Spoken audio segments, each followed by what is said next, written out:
Welcome to our channel. Today we how to increase supply chain security with RiskIQ, full guide step by step clearly. To increase supply chain security with RiskIQ, start by understanding the platform's core capabilities. Identify your organization's specific supply chain vulnerabilities.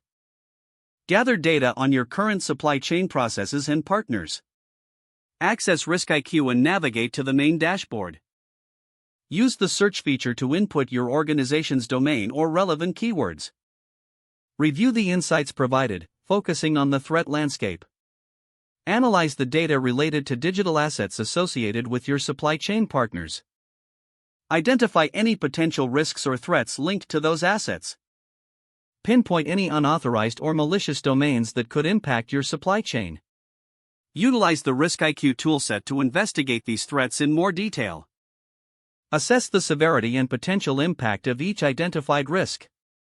Create a comprehensive risk assessment report based on your findings. Share this report with your supply chain stakeholders for collaboration. Develop strategies to mitigate the identified risks. Implement security measures across the digital assets of your supply chain. Monitor your supply chain continuously using RiskIQ's alerts and notifications. Regularly review and update your risk assessment as new threats emerge. Train your team on these findings and security protocols. Foster a culture of security awareness within your organization. Utilize RiskIQ's analytics to track the effectiveness of your security measures. Prepare for regular audits of your supply chain security posture.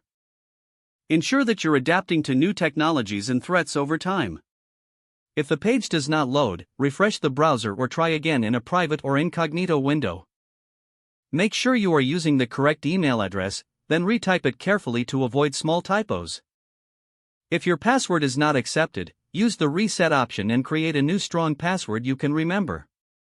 Check your spam folder for verification or security emails, then complete any requested confirmation steps. Enable two-factor authentication if available to improve account security and reduce unauthorized access risk. After signing in, review your profile details so your contact information and settings are accurate and current. Don't forget to like this video and subscribe to our channel for more step-by-step tech guides.